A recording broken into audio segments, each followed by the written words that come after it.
ಒಂದು ಒಪ್ಪಂದ ಮಾಡೋಣ. ಈ ಮದುವೆನ ನಿಲ್ಸೋದಿಕ್ಕೆ ನನ್ಗಿರೋ ಕಾರಣ ನಿನಗ್ ಬೇಕಾಗಿಲ್ಲ.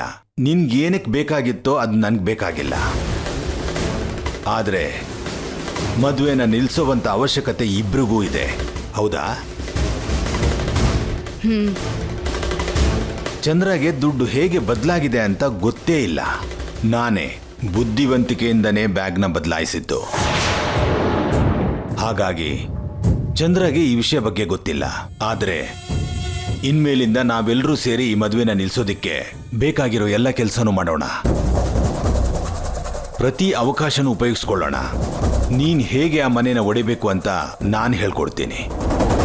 ಇನ್ಮೇಲಿಂದ ಆ ಮನೆಯಲ್ಲಿ ನಡೆಯೋ ಪ್ರತಿ ವಿಷಯನೂ ನನಗ್ ಗೊತ್ತಾಗ್ಬೇಕು.